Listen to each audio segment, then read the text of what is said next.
Hi, I'm Ken Blasser, and welcome to PSN, Pembroke's new weekly sports show.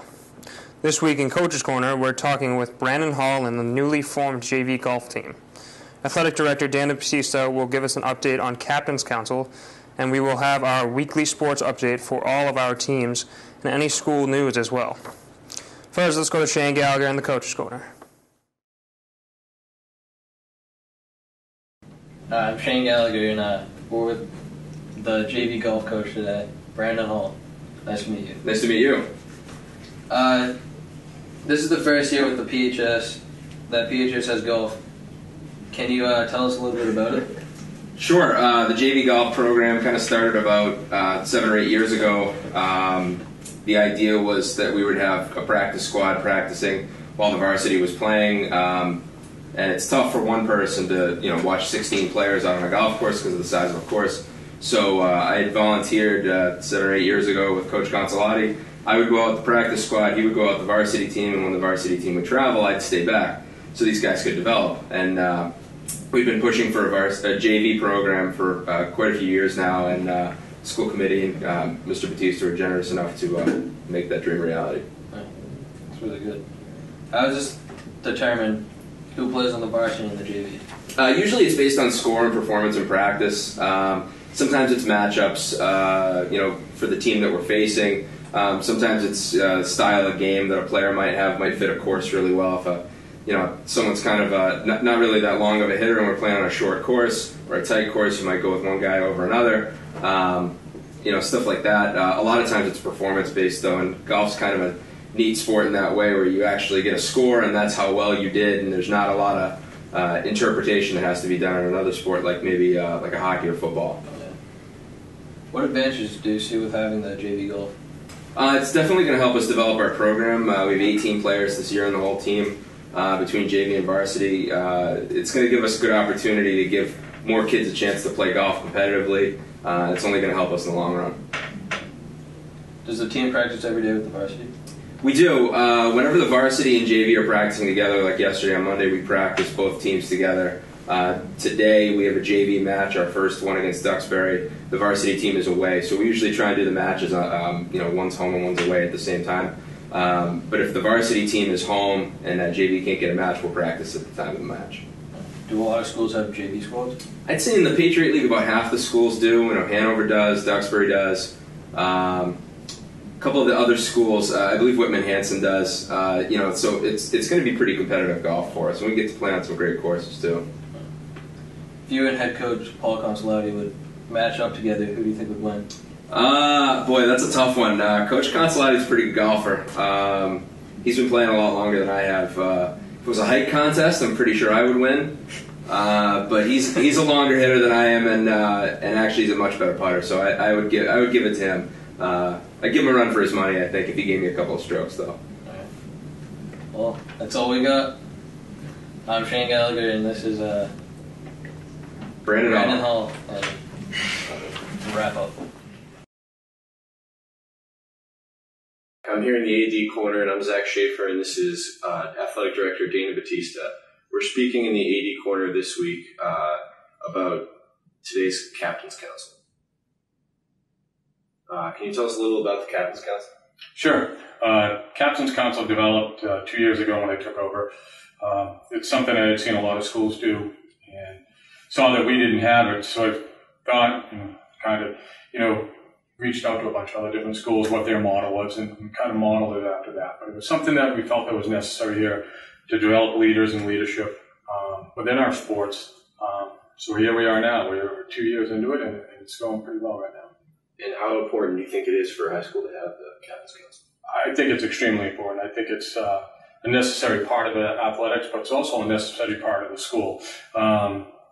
The students here are student athletes, but also trying to develop leaders. So that's one of the big things for us coming up over the next 6 months is develop leadership, but teach our athletes and anybody who's involved in it, including the captains, that you're going out to have fun, you have a good time, and it's all about academics first and represent your school the proper way.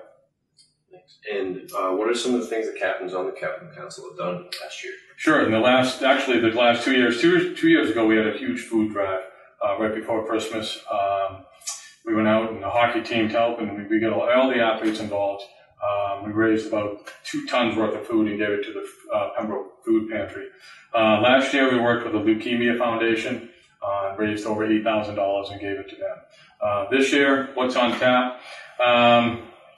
Don't know yet. We're going to meet with the Captain's Council next week, and we're going to come up with some creative ideas, but we'll be reaching out to the community and looking to help there. Is there anything new for the Captain's Council? Right now I would say the biggest thing we're going to try to work on is a leadership summit. So the leadership summit would be all the captains in the school, plus members of the school council, marching band, anybody who's a leader among that. We can reach out and have a kind of like a one-day summit and talk about leadership and bring those ideas back to the school. Sounds good. Thank you. Excellent. This is Zach Schaefer signing off from the AD's Corner. Hi, I'm Zach Schaefer, and I'm here with the weekly sports update, September 16th through the 21st. I'm here with Corey Brandon. How's it going, Zach? I'm good. Corey, how are you? Good. I'm going to start off with the field hockey. The Lady Titans enter the week with a 3-0 record with 2 huge games on deck. Monday, the Lady Titans travel down the road to visit the Lakers from Silver Lake for a 3:30 contest. No matter what the records are between the schools, it's always a great game. Wednesday, the Titans are on the road again in a key battle with Hanover. Both teams are looking to capture the Patriot League title this year, and it'll be the first time they meet. Friday, the game against Hingham was moved to October 10th. I'm going to start with girls soccer. The girls soccer team starts their path for the Patriot League title this week with 2 key division games. Monday, the Lady Titans travel to Plymouth South in a non-league showdown with the Panthers at 3:30. Tuesday, the Sachems from Middleborough visit PHS for a 3:30 game. Thursday, the Titans host North Quincy at 4. Both these games are Fisher Division opponents and will be key for Pembroke victories.